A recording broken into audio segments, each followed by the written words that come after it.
নমস্কাৰ এই মুহূৰ্তত জনাইছো অসমৰ প্ৰত্যেকগৰাকী জনসাধাৰণৰ বাবে কেইবাটা গুৰুত্বপূৰ্ণ খবৰ। আজি হৈছে 5 ফেব্ৰুৱাৰী। আজিৰ দিনটোতে অসমৰ লগতে ভাৰতবৰ্ষৰ বিভিন্ন প্ৰান্তৰ পৰা কেইবাটা গুৰুত্বপূৰ্ণ খবৰ একত্ৰিত কৰা হৈছে। এই মুহূৰ্তত জনাইছো আজিৰ প্ৰথমটো খবৰ। আজিৰ প্ৰথমটো খবৰেই ৰাজ্যবাসীৰ বাবে এটা ডাঙৰ খবৰ। আজিৰে পৰা অসম বিধানসভাৰ বাজেট অধিৱেশন আৰু 28 ফেব্ৰুৱাৰীলৈ 14 দিনীয়াকৈ চলিব এই অধিৱেশন আৰু 12 ফেব্ৰুৱাৰীত বাজেট দাখিল কৰিব বিত্তমন্ত্ৰী অজন্তা নেওগে। আজি ৰাজ্যপালৰ ভাষণেৰে আৰম্ভ কৰা হৈছে প্ৰথম দিনৰ কাম কাজ আৰু দুইখন নতুন বিল, দুইখন সংশোধনী বিল উত্থাপন কৰিব চৰকাৰে আৰু নতুন বিল দুখন হ'ল পৰ্যটন আৰু শিক্ষা বিভাগৰ। এইবাৰ অধিৱেশনত মুঠ 10ৰ পৰা 12খন বিল উত্থাপনৰ সম্ভাৱনা আৰু নিৰ্বাচনৰ আগে আগে ৰাজ্যক বহু ভাল খবৰ দিব চৰকাৰে। উন্নয়নমুখী বাজেট দাখিলৰ বাবে তৎপৰতা চৰকাৰৰ আৰু নিৰ্বাচনৰ প্ৰতি লক্ষ্য ৰাখি বাজেটত আঁচনি সংশোধনৰো সম্ভাৱনা আৰু আজিৰে পৰা অসম বিধানসভাৰ বাজেট অধিৱেশন 28 ফেব্ৰুৱাৰীলৈ 14 দিনীয়াকৈ চলিব এই অধিৱেশন আৰু 12 ফেব্ৰুৱাৰীত বাজেট দাখিল কৰিব বিত্তমন্ত্ৰী অজন্তা নেওগে। এই মুহূৰ্তত জনাইছো আজিৰ দ্বিতীয় নম্বৰ খবৰটো। ৰাজ্যৰ মুখ্যমন্ত্ৰী ডক্টৰ হিমন্ত বিশ্ব শৰ্মাৰ এক ডাঙৰ ঘোষণা। এইবাৰ পেপাৰত নকল কৰি ধৰা পৰিলে যাব লাগিব জেললৈ। প্ৰশ্ন কাকত ফাদিল কৰা লোক যাব লাগিব জেললৈ আৰু অসৎ উপায় অৱলম্বন কৰিলে 3 বছৰলৈ জেল আৰু 1 লাখ টকা জৰিমনা বিহা হ'ব। এই মুহূৰ্তৰ খবৰ জনাইছো ৰাজ্যৰ শিক্ষাৰ্থীসকলৰ বাবে।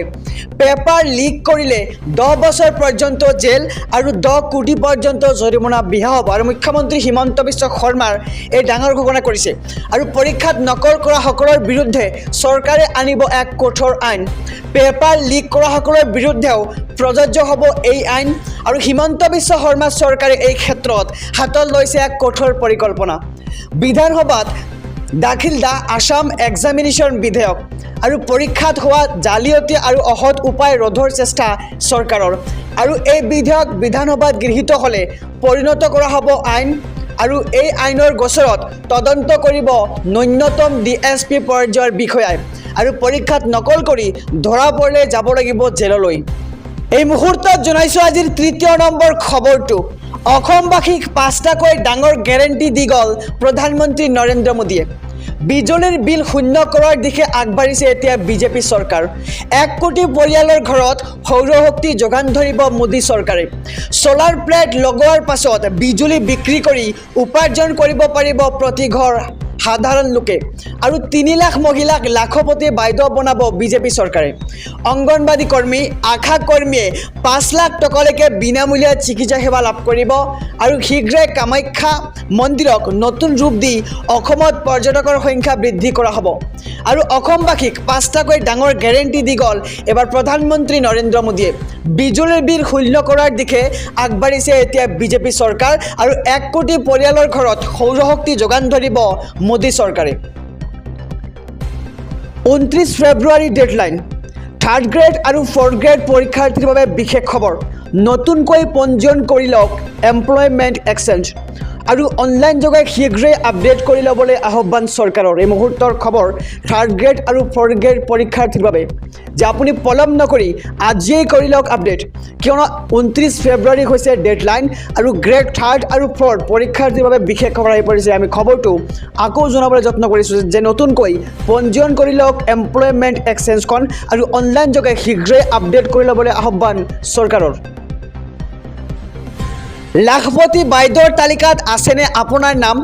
প্ৰথম 10,000, দ্বিতীয় 25,000 আৰু তৃতীয়ত লাভ কৰিব 50,000 টকা লাখপতি বাইদেউসকলে আৰু 1 লাখ টকাৰ অধিকাৰী হ'বলৈ সাজু হৈছে এতিয়া দেশৰ 39,42,663 গৰাকী মহিলা আৰু লাখে লাখে মহিলাই লাভ কৰিব এই ধন। প্ৰথম কিস্তি 10,000 টকা, দ্বিতীয় কিস্তি 25,000 টকা আৰু লগতে তৃতীয় কিস্তি হৈছে 50,000 টকা আৰু ৰাজ্যত এখন বিশেষ আঁচনি মুকলি কৰা হৈছে আৰু আঁচনিখন হৈছে মুখ্যমন্ত্ৰী মহিলা উদ্যমিতা আঁচনি আৰু কোন জিলাত কিমান হিতাধিকাৰীয়ে লাভ কৰিব এই ধন আহক সবিশেষ জানি লওঁ। তিনিচুকীয়াত 11,85,000 গৰাকী হিতাধিকাৰী, ডিব্ৰুগড়ত 1,42,000 গৰাকী হিতাধিকাৰী, যোৰহাটত 1,20,000 গৰাকী হিতাধিকাৰীয়ে লাভ কৰিব এই ধন।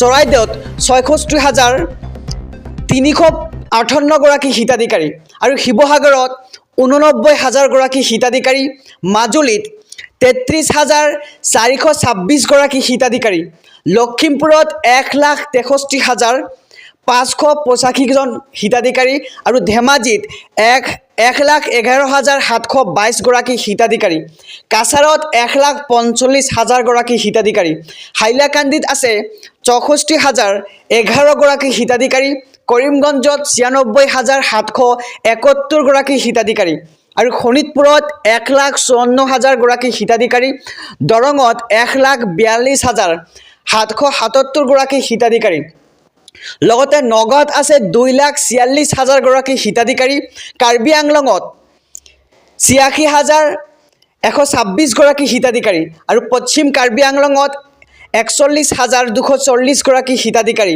ডিমা হাছাওত 20,983 গৰাকী হিতাধিকাৰী আৰু গোলাঘাটত 1,57,435 গৰাকী হিতাধিকাৰীয়ে লাভ কৰিব ধন আৰু বিশ্বনাথত 1,19,000 গৰাকী হিতাধিকাৰী, নলবাৰীত 1,16,843 গৰাকী হিতাধিকাৰী আৰু মৰিগাঁৱত 1,10,033 গৰাকী হিতাধিকাৰী, গোৱালপাৰাত 1,38,560 গৰাকী হিতাধিকাৰী, বজালীত 47,368 গৰাকী হিতাধিকাৰী, ধুবুৰীত 2,42,566 গৰাকী হিতাধিকাৰী, বঙাইগাঁৱত 1,08,500 গৰাকী হিতাধিকাৰী আৰু দক্ষিণ শালমাৰাত 67,353 গৰাকী হিতাধিকাৰী, চিৰাঙত 63,737 গৰাকী হিতাধিকাৰী আৰু কোকৰাঝাৰত 1,27,556 গৰাকী হিতাধিকাৰীয়ে লাভ কৰিব এই লাখপতি বাইদেউৰ আঁচনিৰ ধন।